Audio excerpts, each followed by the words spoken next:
Bonjour à tous, j'espère que vous allez bien. On se retrouve aujourd'hui avec une nouvelle vidéo aquarelle. On va continuer nos explorations avec la palette de couleurs limitée à 3 couleurs que j'ai déjà travaillée il y a 2 vidéos, donc il y a 15 jours. Je vous renvoie donc vers cette vidéo-là. Tout a commencé avec ce line art. Ou plutôt non, en fait. Tout a commencé avec le fait qu'il me restait un petit peu de couleur par rapport à la vidéo précédente sur ma palette en céramique, et que j'aime pas particulièrement nettoyer la palette lorsqu'il reste encore de la peinture, parce que c'est un peu du gâchis. Donc du coup, je me suis dit que j'allais continuer à faire des dessins en utilisant cette palette de couleurs. Et il se trouve que j'avais donc ce line art, qui venait donc bien d'avant, en fait, qui traînait sur mon bureau depuis des semaines. J'étais contente de la composition, je trouvais le château sympa, etc. Mais par contre, le travail de ligne me plaisait pas du tout, et du coup, j'avais vraiment pas envie de la peindre. Et je me suis dit que c'était l'occasion. Ça faisait un petit bout de temps que j'avais envie de tester un rendu sans line art, donc sans cerné noir autour de mon aquarelle, et que je réfléchissais à des façons d'avoir de la définition dans ce que je faisais sans avoir de line art. Et je me suis dit que, vu que ce line art, j'aimais bien la compo, j'aimais bien le dessin, mais j'aimais pas les lignes en elles-mêmes, c'était le sujet idéal pour pouvoir faire ces tests-là. J'ai donc sorti ma table lumineuse et je l'ai décalquée.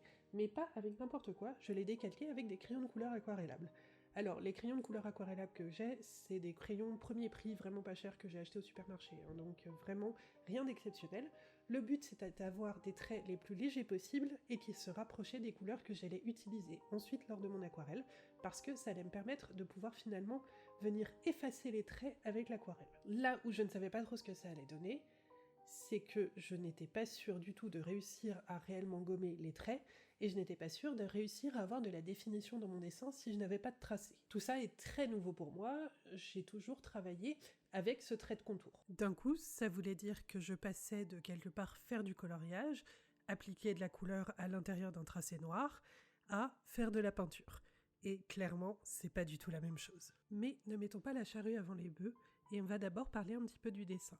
Donc je me suis servi d'une table lumineuse pour pouvoir reproduire mon dessin sur du papier à aquarelle, et j'ai utilisé des crayons de couleur.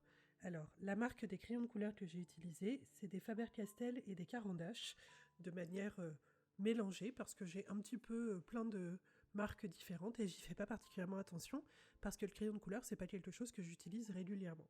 Avec ces crayons de couleur, j'ai essayé de réfléchir un petit peu à quelle couleur j'allais utiliser où, pour que mon crayon de couleur se fonde le plus possible avec l'aquarelle par la suite, mais étant donné que j'ai dessiné de manière extrêmement légère, je n'y ai pas non plus prêté trop d'attention.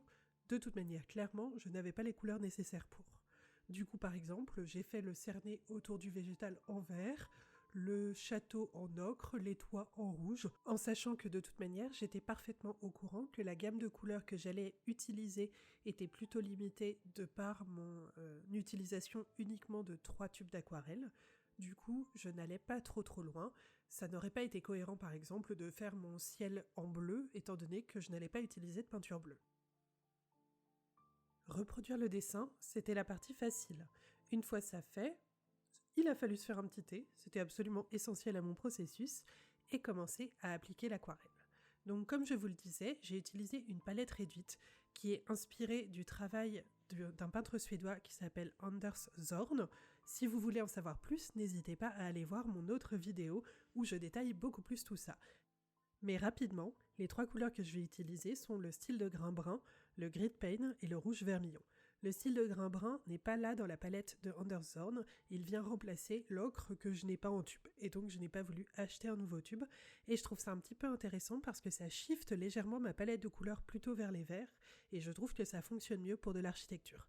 La palette de Zorn est particulièrement adaptée pour faire du portrait, et donc cette légère modification fonctionne plutôt bien, je trouve, pour faire du dessin d'architecture et de paysage. À tort ou à raison, lorsque je ne suis pas à l'aise dans ce que je vais faire, je commence toujours par les parties pour lesquelles je me sens le plus confortable. Là, en l'occurrence, il s'agissait de toute la végétation. Je suis plutôt à l'aise avec le fait de faire de la végétation sans trait de contour parce que c'est quelque chose que je fais assez souvent comme étude. J'aime beaucoup faire des petites études de couleurs de la forêt et donc du coup, le fait de travailler des végétaux, des arbres, des buissons sans contour n'était pas quelque chose qui me faisait peur. J'ai donc décidé de commencer par ça.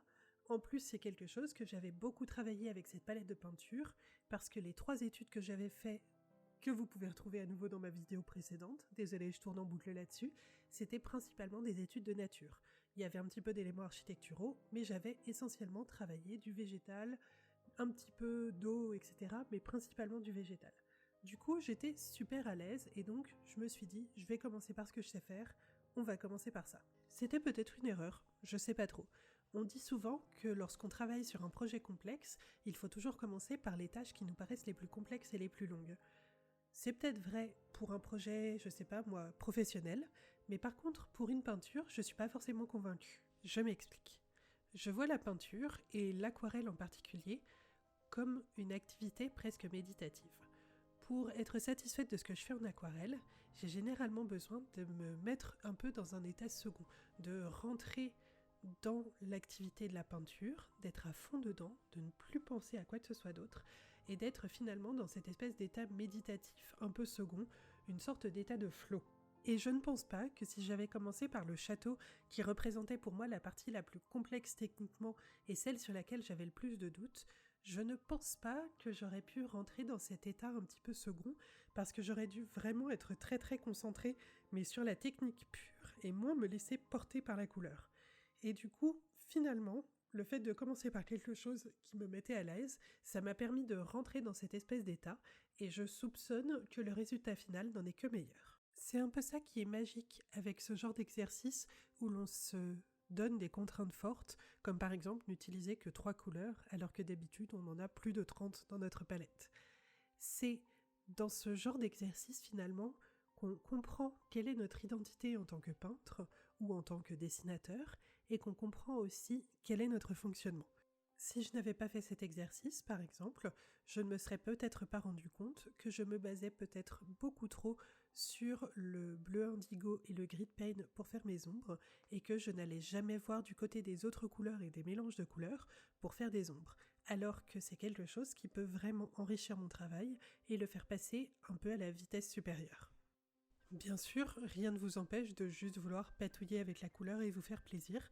C'est tout à fait légitime et acceptable et valide comme utilisation de la peinture, de l'aquarelle et du dessin. Il n'y a aucune règle. Par contre, c'est vrai que moi, techniquement, j'ai envie d'évoluer et de pouvoir progresser et de vouloir apprendre. Et du coup, je trouve que ce genre d'exercice est réellement super intéressant. D'autant plus lorsque, comme ici, je l'applique à une illustration un petit peu plus complexe.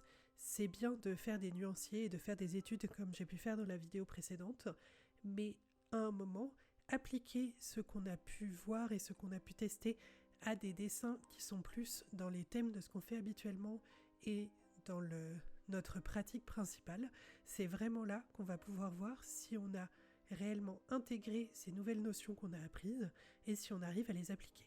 Et d'ailleurs, c'est ça que je trouve presque magique avec le dessin et la peinture, et probablement la raison qui fait que je ne me sois pas encore lassée de cette activité-là alors que je me suis lassée de toutes les autres très rapidement, c'est que je sais que en dessin et en peinture, je resterai une étudiante toute ma vie. Je serai toujours en train d'apprendre, en train de progresser, en train d'évoluer, et je trouve ça absolument fantastique. J'adore le fait d'apprendre, de grandir, d'évoluer, d'acquérir de nouvelles compétences, et le dessin et la peinture, c'est vraiment un domaine dans lequel on peut apprendre toute sa vie et on peut progresser toute sa vie, et je trouve ça fantastique. S'il y a un truc que je répète un peu souvent dans mes vidéos, mais c'est vraiment le message que j'ai envie de vous faire passer, c'est que le dessin n'est pas forcément un don. Il y a des gens qui vont peut-être avoir des prédispositions, mais pas forcément. Mais le dessin, c'est vraiment quelque chose sur lequel plus on travaille, plus on progresse. Je ne connais personne qui, lorsqu'il y a mis les efforts nécessaires, n'ait pas progressé en dessin et n'ait pas appris à faire des images de plus en plus réussies. Le dessin, c'est vraiment quelque chose que tout le monde peut apprendre, contrairement aux idées reçues. Il faut juste avoir les bonnes techniques et être un petit peu acharné, ça j'avoue aussi. Du coup, quelque part, ma définition du talent en dessin, c'est que le talent, c'est la conjonction entre la passion et l'acharnement. Qu'est-ce que je veux dire par là ? Eh bien, le dessin, le talent en dessin, c'est uniquement le fait de répéter, de travailler, de redessiner. Et ça, c'est quelque chose qu'on ne pourra faire que si on est un petit peu opiniâtre et qu'on va vouloir y arriver, mais aussi et surtout si on est passionné. Si on aime le dessin, même quand on débute, alors on progressera forcément parce qu'on voudra continuer à dessiner. Bien sûr, il y a des fois où c'est incroyablement frustrant et douloureux et pénible même, et c'est là que justement l'opiniâtreté et l'acharnement rentrent en jeu. C'est quand on a la passion de faire les choses, mais qu'on a aussi l'acharnement de pouvoir continuer à faire les choses, même quand elles ne fonctionnent pas comme on aimerait qu'elles fonctionnent. Il faut un certain courage pour oser rater et rater et rater encore, jusqu'au moment où on rate un petit peu moins, jusqu'au moment où carrément on réussit. Je dois bien avouer que quand j'ai commencé à faire ce dessin, j'étais convaincue que j'allais devoir faire des réaux au crayon de couleur pour apporter un petit peu plus de définition à ma peinture. Et en fait, quand j'en arrive au stade où on en est là dans la vidéo, je me rends compte que finalement, je m'en suis plutôt pas trop mal sortie avec les différentes valeurs de gris pour donner le volume des murs et avec les différentes valeurs de rouge pour donner le volume des toits, et que du coup, j'allais peut-être pouvoir m'en sortir sans les réaux. Du coup, j'ai commencé à ce moment-là à dessiner les fenêtres pour apporter un petit peu de détail et de dynamisme à l'ensemble de ce château et voir un petit peu ce que ça donne. Et je me suis très vite rendu compte que ça me manquait un petit peu de quelque chose. On avait un truc intéressant, mais ça manquait un petit peu de détail par rapport à ce que je fais d'habitude.